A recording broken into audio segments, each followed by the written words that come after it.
sallallahu jangan kedekat dek sudah keluar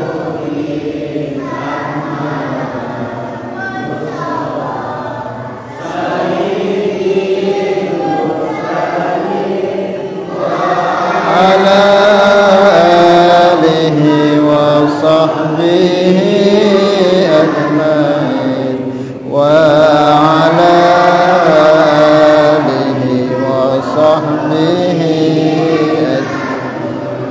sallallahu rabbuna ala nuril mubin ahmad al-mustafa sayyidil mursalin wa ala alihi wa sahbihi ajmain wa ala alihi wa sahbihi ajmain.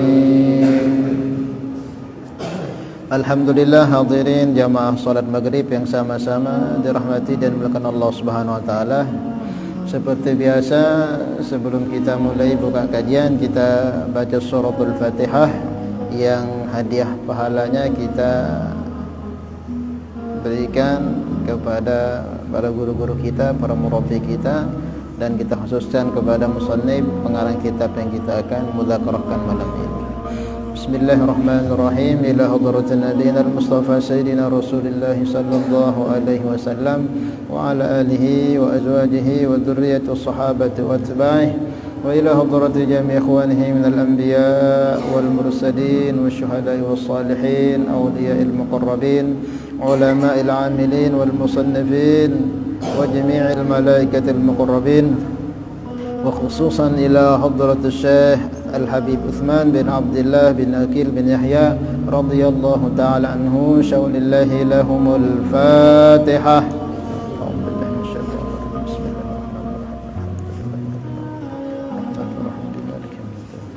Iyyaka na'budu wa iyyaka nasta'in ihdinas siratal mustaqim siratal ladzina an'amta 'alaihim. Khusus untuk kita para jamaah, kita baca surat Al-Fatihah juga, mudah-mudahan senantiasa kita diberi oleh Allah penjagaan, dapat bimbingan senantiasa dari Allah Subhanahu wa taala, senantiasa diberikan kesehatan, keafiatan zahir batin, kekuatan iman, Islam, ihsan, dan mudah-mudahan segala urusan kita dilonggarkan oleh Allah, diberi rezeki yang banyak, yang barokah, anak turun yang saleh salehah, dan umur yang barokah, mati dalam keadaan husnul khatimah. Ala hadhihi niyyah al-Fatihah. Bismillahirrahmanirrahim. Alhamdulillahirabbil alamin. Iyyaka na'budu wa iyyaka nasta'in ihdinas siratal mustaqim siratal ladzina an'amta 'alaihim ghairil maghdubi 'alaihim. Insyaallah kita lanjutkan mudzakarah kita yang kemarin sudah kita bahas tentang pentingnya menuntut ilmu. Sudah panjang lebar kemarin kita bahas bahwa menuntut ilmu itu hukumnya fardu, sama halnya dengan kita sholat, puasa itu fardu, bahkan bisa lebih, karena setiap ibadah fardu yang kita buat ini kalau enggak dibarengi ilmu susah untuk diterima, susah untuk diqabul oleh Allah. Secara umum kita diperintah untuk menuntut segala jenis ilmu, khususnya yang kaitan tentang agama. Tetapi ada ilmu-ilmu yang terlebih dahulu kita tuntut daripada ilmu-ilmu yang lain, yang disebut oleh para ulama ilmu fardu ain. Ilmu fardu ain ini ilmu yang harus ada dalam setiap diri kaum muslimin, enggak bisa diwakil-wakilkan. Beda dengan fardu kifayah. Kalau fardu kifayah satu dua orang yang sudah mampu menguasai satu ilmu tersebut, maka kewajiban yang lain sudah gugur. Tapi fardu ain ini setiap individu kaum muslimin harus tahu, harus ngerti, harus paham. Maka di antara ilmu fardu ain itu yang harus diketahui oleh setiap kaum muslimin, baik laki-laki, perempuan, anak-anak, dewasa, tua, ustadz, awam, murid, guru, salik dan sebagainya. Yang pertama yang harus dia tuntut yaitu ilmu bagaimana mengenal Allah. Kita kenal dulu zat yang memerintahkan kita mengerjakan syariat, kenal dia dulu dengan sebenarnya. Jika nanti ketika sudah kenal Allah, setiap perintah-perintah Allah kita akan mudah mengerjakannya. Tapi sebelum kita kenal siapa memerintahkan, nanti malas-malasan kita mengerjakan perintahnya. Yang contohkan sering, kalau si Fulan misalnya, si Rus misalnya, diperintahkan oleh seseorang yang dikenal, terus coba ambilkan air minum, maka Rus katakan, siapa kamu, saya nggak kenal. Mungkin mau diambilkan tapi mungkin agak ipoh-ipohan, atau mungkin kadang nggak diambil. Siapa kamu nyuruh-nyuruh saya? Tetapi kalau yang merintah ini misal orang tuanya, atau yang merintah ini gurunya, atau yang merintah Pak Gubernur atau Presiden, oh tanpa pandang bulu langsung cepat-cepat cari air. Bahkan kalau ada orang-orang halangi, dia akan terobos. Kenapa bisa begitu? Karena dia kenal siapa yang merintah. Nah sekarang kita ini malas-malasan, gawe-gawe, sembahyang, ibadah. Ini kenapa? Belum kita kenal sebenarnya siapa yang memberikan perintah itu. Nah, makanya ilmu yang harus kita ketahui yang lebih dahulu dan pertama yaitu ilmu mengenal Allah. Jadi semua bidang ilmu yang harus pertama kita ketahui yaitu ilmu makrifat kepada Allah. Sehingga ulama sebutkan awwaluddin ma'rifatullah. Awal agama yang harus diketahui, dikaji, dipahami oleh setiap muslim yaitu ilmu mengenal Allah. Kemudian kita lanjutkan penjelasan yang kemarin. Sekarang kita sudah masuk ke pembahasan. Yang baca dulu ibarahnya. Bismillahirrahmanirrahim. Nawaina at-ta'allum wa ta'lim, tadhakkur tadhkir, nafa' wal intifa', ifada wa istifada, wa hatta ala tamassuki bi kitabillah wa sunnata nabiyhi wa dilalata ila al-khair wa du'a ila al-huda ibtigha' mardatihi thawabihi wa qurbihi amin. Qala al-muallif rahimahullahu ta'ala alayhi wa nafa'ana Allahu bihi wa bi ulumihi fid dunya wal akhirah. Jika telah diketahui kewajiban ma'rifatullah atas tiap-tiap mukallaf, maka diketahui olehmu bahwa artinya ma'rifat yaitu i'tiqad yang jazam lagi muwaffaq pada hak dengan dalil. Jadi insyaallah malam ini kita akan bahas tentang ma'rifat yang sempurna. Apakah yang dikatakan ma'rifat yang sempurna itu dalam segi ilmu akidah yang kita kaji.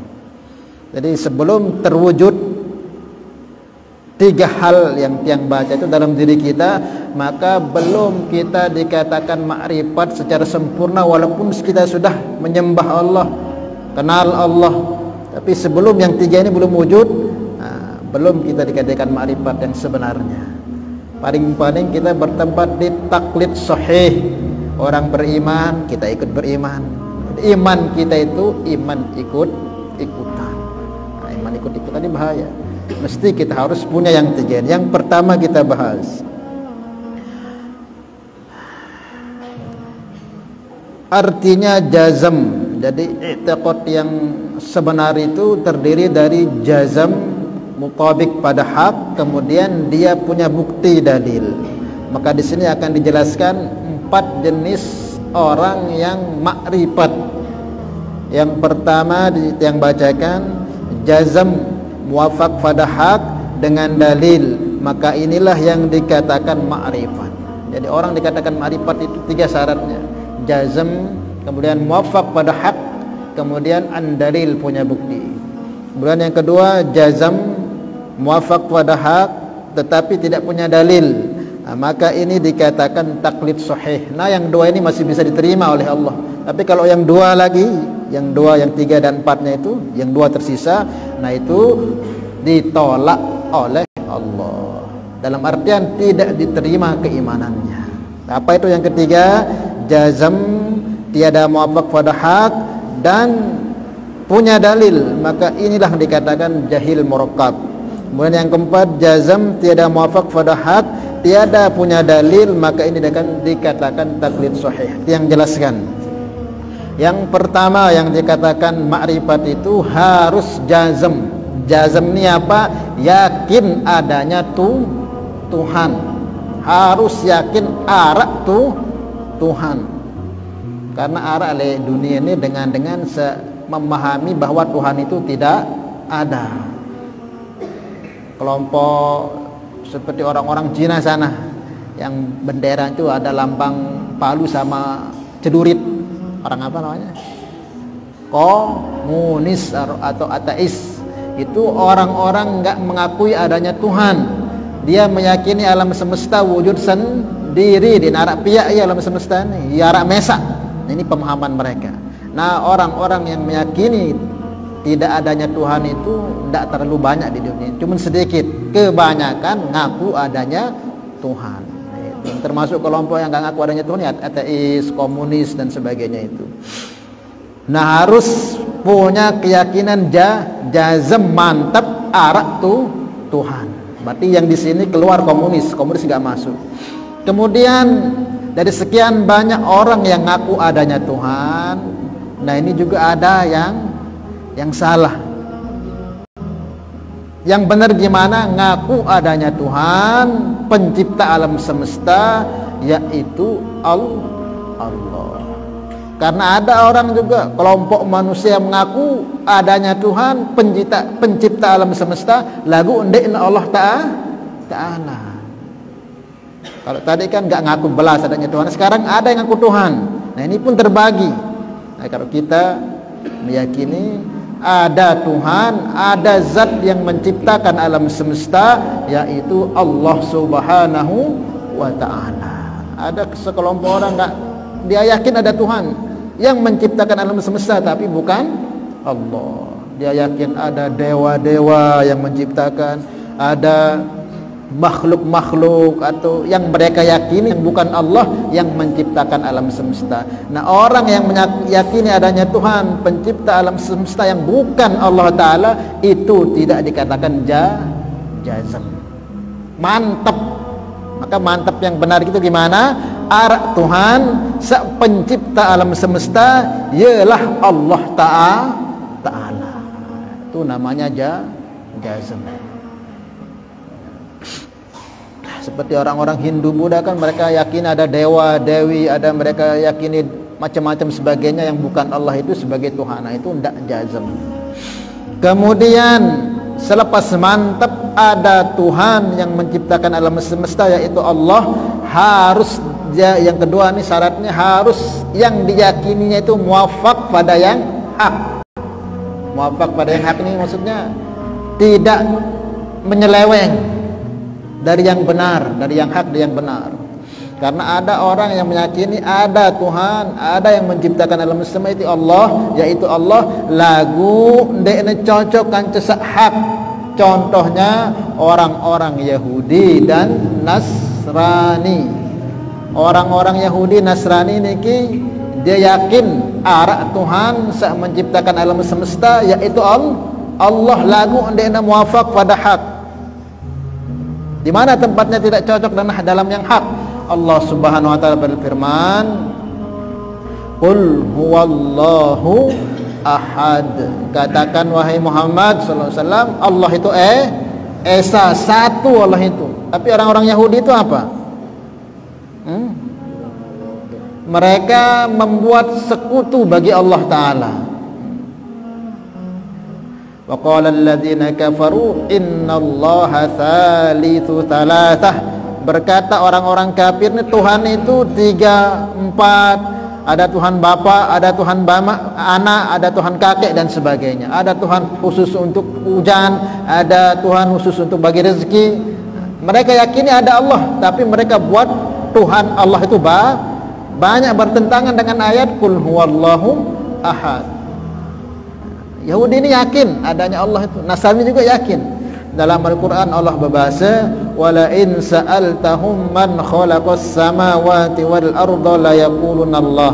Hai Muhammad, kalau kamu tanya orang Yahudi Nasrani ini, man khalaqas samawati wal arda, siapa yang menciptakan alam semesta, langit dan bumi, mereka katakan Allah juga orang Yahudi Nasrani ini. Kalau ditanya siapa menciptakan alam semesta, orang Yahudi Nasrani katakan Allah. Tetapi tempat mereka salah, mereka jadikan Allah itu berbilang, berjumlah. Ada Tuhan ini, ada Tuhan ini. Nah, disinilah tempat mereka tidak muafak pada hak. Selanjutnya, qul huwallahu ahad, Allahus samad, lam yalid wa lam yulad. Orang Yahudi mengatakan bahwa Allah ini punya anak. Wa qalatil yahudu Uzairun ibnullah wa qalatil Nasara Masih ibnullah. Orang-orang Yahudi mengatakan Uzair, Nabi Uzair itu anak Allah. Kemudian orang Nasara katakan Isa adalah anak Allah. Mereka yakin Allah lagu paran Allah itu berdua anak. Ini sak kedua, tok salah anak. Sementara Allah katakan lam yalid wa lam yulad, Allah itu tidak dilahirkan dan tidak melahirkan. Walaupun mereka yakin adanya Allah yang menciptakan semesta, mantap lagu parana Allah berdua anak. Nah, itu salah. Dia muafak pada hak. Kance arak sebagian kelompok serupaan Allah Taala kance makhluk. Parana Allah bertempat, parana Allah berdua ima, parana Allah berdua ngene dan ngeno. Nah, ini enggak boleh. Dalam Al-Quran disebutkan walam yakul lahu kufuwan ahad, satu pun tidak ada yang serupa dengan Allah. Nah, yang seperti ini juga ditolak oleh Allah.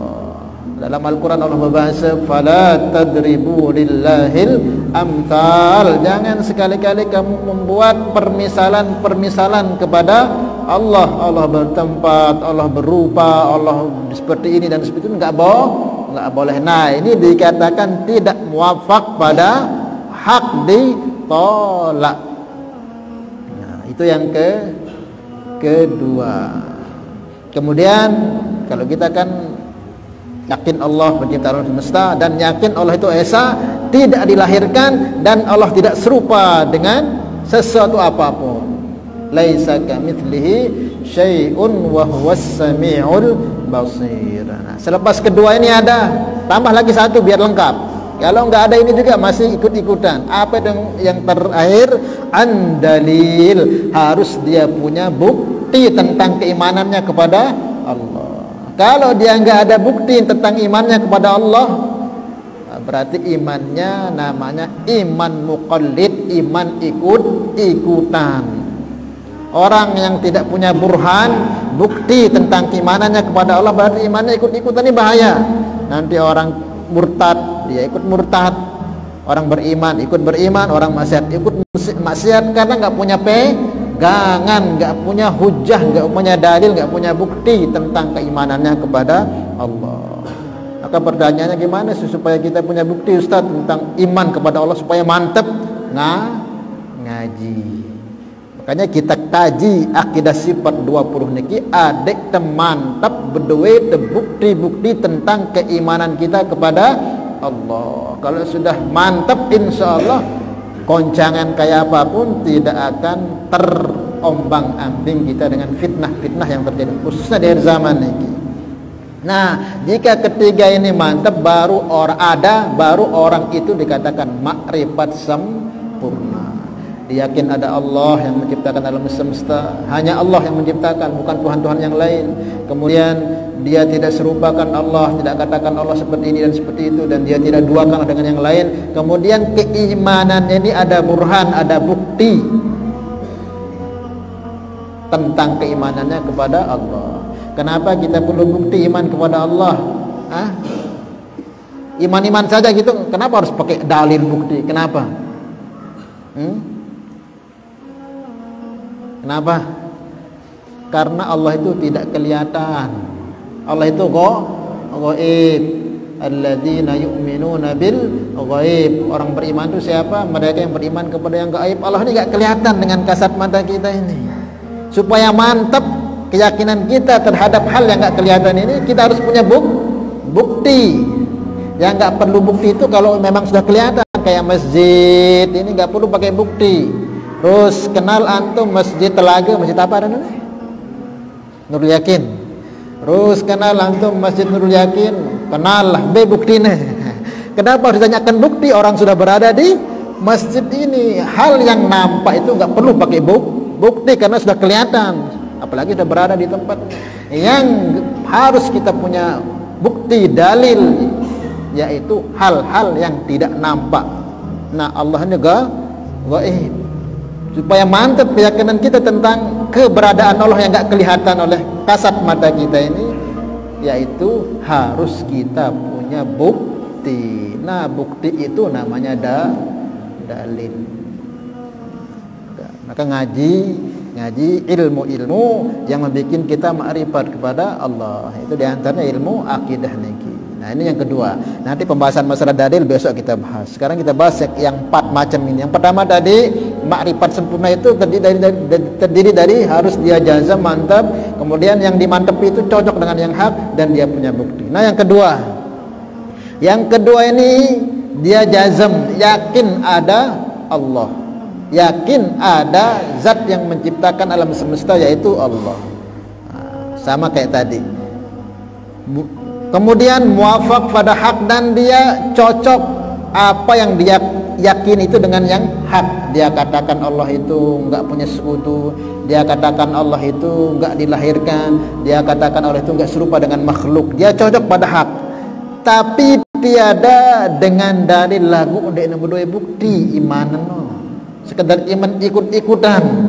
Maka inilah yang dikata taklid sahih. Orang yang beriman mantap kepada Allah dan cocok pada yang hak, dia tidak duakan Allah, dia tidak serupakan Allah, tidak katakan Allah punya anak dan istri dan sebagainya, tetapi dia tidak bukti, dia tidak dalilnya, maka ini dikatakan taklid sahih. Nah, ini masih boleh, masih diterima orang taklid seperti ini. Insya Allah juga masuk surga. Tetapi tidak sempurna. Maka inilah dikatakan dia pengikut, ikut-ikutan lagu, ikut sekena. Maka supaya tidak dikatakan kita taklid sahih, ngaji ilmu-ilmu yang menguatkan yakin kita kepada Allah. Nah, yang kedua itu dia jazam, dia mopok pada hak lagu, dia berdua bukti dalil. Pokoknya dengan beriman, dia milu beriman. Pada dengan macam-macam dia milu, ndak ada pegangan, ndak mantap oleh Allah Taala itu karena mau bukti. Nah, itu dikatakan taklid sahih. Nah, ini masih diterima oleh Allah Subhanahu wa taala.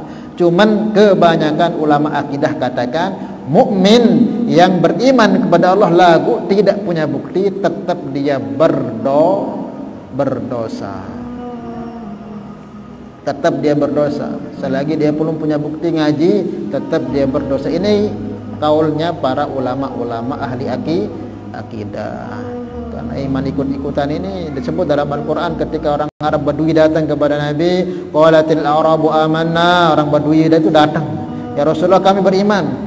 Maka Nabi katakan katakan kami itu belum beriman, walakin qul aslamna, kami masih muslim, belum beriman.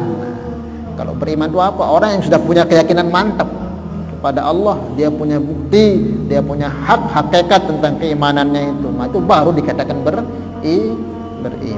Nah, ini yang 1 dan 2 ini masih diterima oleh Allah. Nah, yang ketiga dan keempat ini ditolak, nggak diterima oleh Allah Subhanahu wa taala. Apa itu?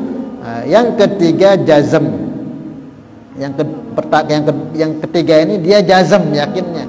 Yakin Allah yakin Tuhan itu ada dan Tuhan itu adalah Allah pencipta alam semesta. Dia punya yakin seperti itu. Tiada muafak pada hak lagu dia mencocoki dengan yang hak. Seperti orang Yahudi Nasrani itu sudah. Dia yakin Allah menciptakan alam semesta, yakin sesungguhnya. Kalau ditanyakan siapa yang menciptakan alam semesta, Allah, dia katakan. Lagu dia muafak pada hak, di sini disebutkan. Kenapa? Nah, tadi seperti tadi, dia duakan Allah. Seperti yang saya bacakan tadi ayat tadi, wa qala alladziina kafaru innallaha tsalitsu tsalatsah. Orang-orang kafir Yahudi Nasrani katakan Allah itu 3. Mana Allah 3? Nah, itu ditolak di situ. Kemudian mereka juga katakan Allah itu beranak, dia katakan Uzair anak Allah, Isa anak Allah. Nah, di sini ditolak. Kemudian mereka sebagian serupakan Allah dengan makhluknya. Maka dari sini dia tidak dikatakan muwafaq pada hak, ditolak. Kemudian andalil, dia punya bukti. Walaupun dia punya bukti, kalau ditanya siapa yang menciptakan alam semesta, Allah, dia punya bukti bahwa Allah yang menciptakan alam semesta. Lalu karena enggak mencocoki pada hak, maka dikatakan dia ini jahil murakkab, jahil yang sangat-sangat bodoh, super kebodohan. Nah, yang seperti ditolak oleh Allah. Keimanan yang seperti ini ditolak oleh Allah karena dia mensekutukan Allah, dia sembah Allah, lalu dia sembah juga berhalanya, dia yakin Allah yang menciptakan, dia sembah juga palang salib. Nah, dia seperti itu keyakinannya. Katakan Allah seperti makhluknya, katakan Allah punya anak, punya istri, dan segala-galanya disebutkan yang tidak kepada Allah. Nah, dari situlah dia ditolak keimanannya. Maka di sini dikatakan dia jahil murakkab, tidak diterima, dia otomatis kekal di neraka selama-lamanya. Kemudian yang keempat jazm, dia mantep arak pencipta alam semesta. Lagu si yakin pencipta ini bukan Allah. Seperti siapa? Orang-orang Buddha. Orang-orang Buddha kan mereka yang tidak yakin adanya Allah. Lagu yakin ada sang pencipta alam semesta, yaitu dewa dewi mereka, Hanuman, pada banyak lagi itu. Itu Tuhan mereka yang mereka sembah, mereka yakini itulah Tuhan yang menciptakan alam semesta. Nah, walaupun jazm mantep, dia yakini ada Tuhan, lagu Tuhan sing yakini bukan Allah. Orang Yahudi Nasrani, kalau Yahudi Nasrani tadi kan yakin ada Allah, kalau ini tidak, dia yakin Allah yang menciptakan selain Allah, dewa-dewi mereka atau patung-patung mereka. Kemudian tiada muwafaq pada hak, jelas tidak akan mungkin yang dituhankan bukan Allah terus muwafaq pada hak, akan mungkin, jelas tidak akan cocok kepada yang hak. Dia tuhankan dewa-dewi, bagaimana bisa cocok pada hak?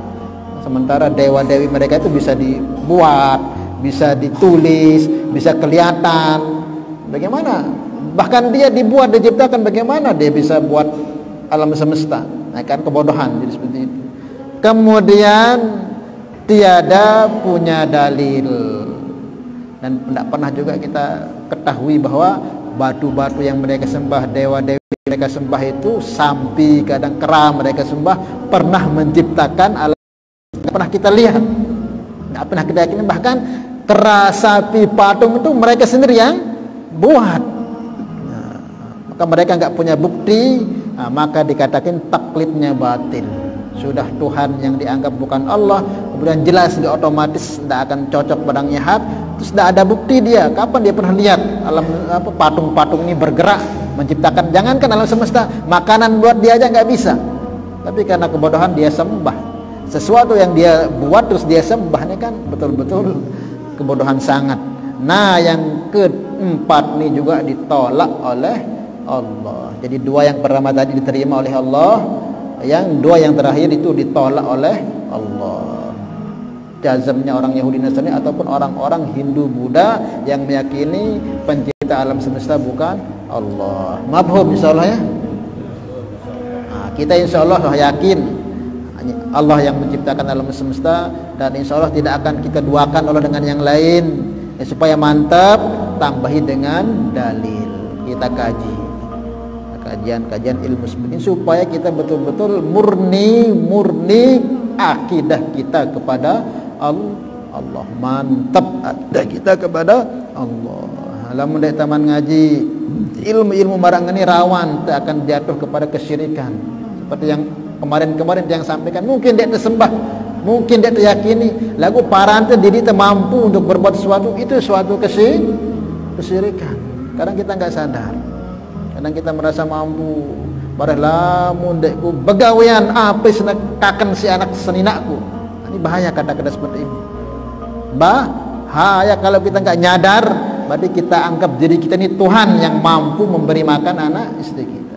Nah, kita harus bersihkan. Bagaimana caranya kita ngaji ilmu akidah? Mungkin kita enggak akan duakan Allah dengan batu atau apa, atau kita akan sekutukan Allah. Tapi kadang dalam diri kita ini keyakinan diri kita nih, kadang itu juga bisa melepaskan akidah kita, supaya kita bisa ngerti, paham tentang model-model kesyirikan itu, maka perlu kita ngaji ilmu-ilmu pembersihan hati, yaitu ilmu akidah. Wallahu a'lam bishawab. Nah, untuk pembahasan dalil insyaallah minggu depan kita akan bahas. Paham ini ya? Paham deh. Nah, jadi penting nggak ngaji akidah? Penting supaya kita betul-betul apa-apa itu murni karena Allah, bukan karena yang lain. Kalau kita nanti berbuat sesuatu bukan karena Allah, nanti Allah perintahkan di akhirat, ya kamu minta pahala dari siapa yang kamu buat itu. Bahaya nanti. Maka akidah yang benar itu apa? Kita mampu menisbatkan segala sesuatu dari Allah. La haula wala quwwata illa billah. Tidak ada daya kita dalam mengerjakan taat ini kecuali pertolongan Allah saja. Kita mampu tinggalkan maksiat, tinggalkan keburukan, itu bukan karena solehnya kita. Jangan pernah, oh aku soleh, aku taat, aku bisa tinggal. Bukan karena kesolehan kita. Karena Allah sakbengte, karena sayangnya Allah, karena amal baik kita itu dijaga kita oleh dari maksiat, bukan karena solehnya kita, bukan karena kewalian kita, bukan karena ketaatan kita, bukan. Karena sayang Allah kepada kita, Allah jaga kita dari maksiat. Kalau dia nganu baru sombong. Wah, aku ini kan kesolehanku, aku syirik sudah itu kan hati-hatikan. Wala quwwata, dan tidak ada daya untuk kita kuat mengerjakan taat, melainkan itu juga dari Allah. Taat kita kepada Allah itu murni karena pertolongan Allah. Kemudian mampunya kita tinggalkan segala bentuk maksiat bukan karena kesolehan ketaatan, itu juga daripada Allah. Wallahu a'lam bishawab. Maka orang sudah bisa mengembalikan hal-hal itu kepada dia lah yang namanya wali Allah itu. Orang yang sudah tidak mengandalkan dirinya hanya Allah. Lagu masih merasa. Inilah yang menghambat kita untuk bisa dekat dengan Allah. Kekasih Allah itu siapa? Bergantung 100% kepada Allah, bersandar 100% kepada Allah. Supaya benar kita bersandar, ngaji. Wallahu a'lam bishawab. Boleh, ada yang mau tanyakan? Ya. Fardu ain iki harus neara di setiap. Fardu ain itu fardu yang harus ada dalam setiap orang, nggak bisa diwakili. Harus setiap kita, asalkan dia sudah balik. Makanya disebutkan wajib ala kulli muslimin, kebanyakan di kitab manusia. Setiap muslim wajib mengetahui. Mau dia ustadz, mau dia orang awam, mau dia anak-anak, mau orang tua. Kalau anak-anak balik maksudnya, itu wajib mengetahui ilmu akidah. Kalau ilmu seperti ilmu fikih, kalau sudah ada orang alim di kampung kita ini, misal 1, 2 yang mengetahui segala yang berkaitan tentang syariat gitu. Kalau ada orang mau tanya masalah hukum, dia bisa jawab, cukup itu 1, 2 orang, gugur sudah kewajiban yang lain. Tidak perlu semuanya, karena sudah ada. Ini namanya fardu kifayah, sudah bisa ditanggulangi oleh 2 orang ini. Maka usaha kita di kampung kita ini harus ada orang alim yang bisa kita tanyakan hukum-hukum, kemudian dia bisa arahkan kita. Kalau sudah ada 2 cukup, sudah nggak perlu yang lain sudah. Tetapi kalau ilmu akidah ini setiap diri kan harus dengar, ngerti Allah no sai. Dia tentu wakilah cukup anakku saya ngerti Allah kundik, ke neraka nanti. Setiap kita itu harus ngerti siapa Tuhan kita yang kita sembah itu. Itu namanya fardu ain yang harus ada di setiap individu kaum muslimin, nggak bisa diwakil-wakilkan. Itu namanya fardu ain.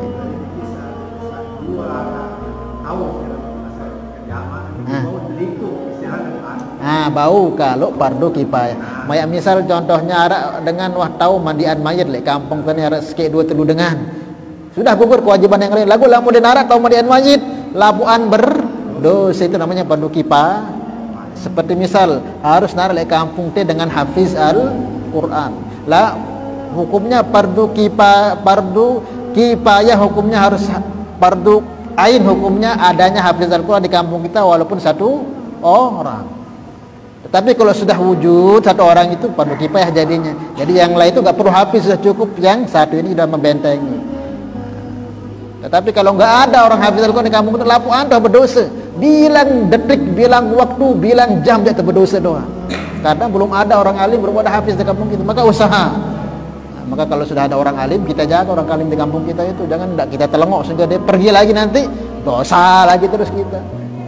Kalau nggak ada orang alim, orang hafiz di kampung kita ngerti agama, itu ngelor, itu tindo, itu begawe itu dosa doan mau deh.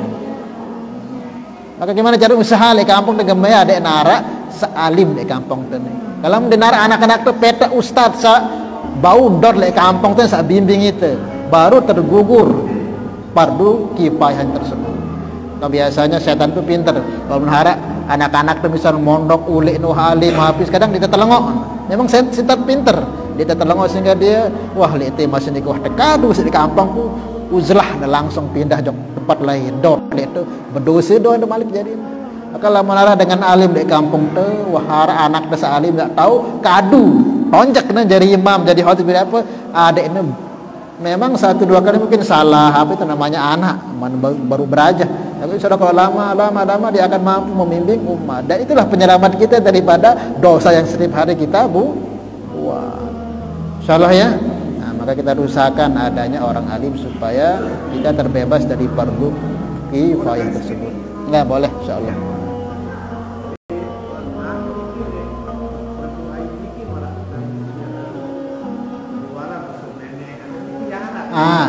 Itu juga dalam syariat, ilmu fikih syariat itu juga ada fardu ainnya yang berkaitan tentang hal-hal yang wajib seperti sholat ini kan wajib ini. Setiap diri kita harus tahu syarat rukunnya sholat. Nah, serta wudhu, kalau wudhu ini kan enggak tingkatannya wajib wudhu ini. Cuman karena dia mengesahkan toharoh lah istilahnya, karena dia mengesahkan sholat kita, maka toharoh wudhu ini jadi wajib. Karena kalau enggak sah toharoh wudhu menek kita ini enggak akan sah sholat kita. Ulama katakan dalam fikih itu mala yatimul wajib illa bihi, bahwa wajib sesuatu yang tidak bisa sempurna perkara yang wajib kecuali dengannya, maka penyempurna itu dikatakan wajib. Sholat ini wajib, dan penyempurna wajibnya sholat kita harus tahu ngerti toharoh wudhu yang benar. Maka karena penyebab sahnya sholat kita ini karena wudhu yang benar, maka pelantara ini dijadikan wajib. Maka ngaji fikih toharoh itu hukumnya juga wajib, harus diketahui setiap kaum muslimin. Itu dalam syariat juga, dalam ilmu syariat juga ada fardu ain yang harus kita tuntut, yaitu yang kaitan tentang yang wajib, puasa, fardu puasa, rukun puasa, syarat dan sebagainya. Wallahu a'lam bishawab. Maka di samping itu juga kita ngaji akidah, ngaji juga di ustadz-ustadz yang ngajarkan kita fikih syariat supaya benar ibadah kita. Wallahu a'lam bishawab. Cukup? Ya. Tadi kan di sini terkait dengan ilmu kan? Iya. Yang pertama kali kita pelajari dan kita ketahui Allah. Iya.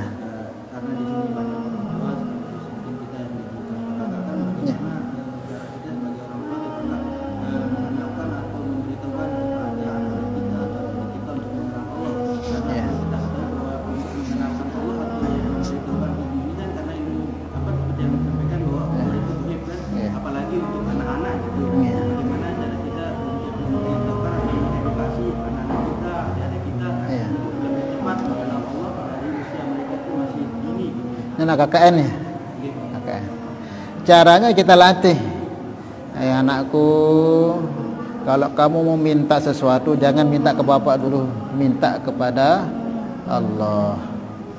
Bapak siapa Allah itu? Dialah Allah yang menciptakan bapak, menciptakan adik, juga menciptakan alam semesta. Allah itu tidak diciptakan. Jadi seperti itu kita latih dia dari hal-hal yang biasa-biasa. Jangan anak kecil dilatih kayak begini, kita nggak akan paham. Maka kalau dia mau minta sesuatu kita, anak jangan minta ke doa dulu, minta kepada Allah. Nanti dia akan tanya, siapa Allah itu? Allah itu adalah Tuhan kita. Dialah zat yang menciptakan alam semesta, menciptakan bapak, adik juga, yang beri umur dan sebagainya. Dasar-dasar akidah kita ajarkan. Tapi jangan sampai kebablasan juga. Sebagian kan ada di video-video itu mengatakan dia, siapa Allah? Allah itu ahad. Di mana Allah? Di atas. Ini kebablasan namanya. Namanya Allah dikasih tempat gimana, sama kayak kamu jadinya. Kan ada itu. Aina Allah bisama. Itu enggak boleh seperti itu. itu orang-orang pemahaman orang-orang yang mujassimah, yang menyerupakan Allah dengan cukup sudah kita dasar-dasar kita ajari, minta kamu kepada Allah dulu, Allah itu yang menciptakan alam semesta, nanti lama-lama dia akan berkembang pikirannya, dia akan ngaji seperti ini, dasar-dasarnya seperti itu. Wallahu a'lam bishawab. Insyaallah ya, mudah-mudahan Allah beri kepahaman kepada kita, mudah-mudahan Allah berikan kita keyakinan sempurna kepada zat dirinya Allah Subhanahu wa taala, sifat-sifatnya dan janji-janjinya. Al-hadhihi al-Fatihah.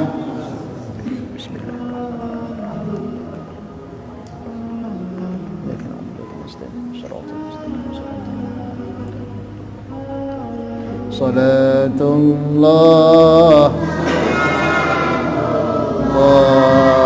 ala taha rasulillah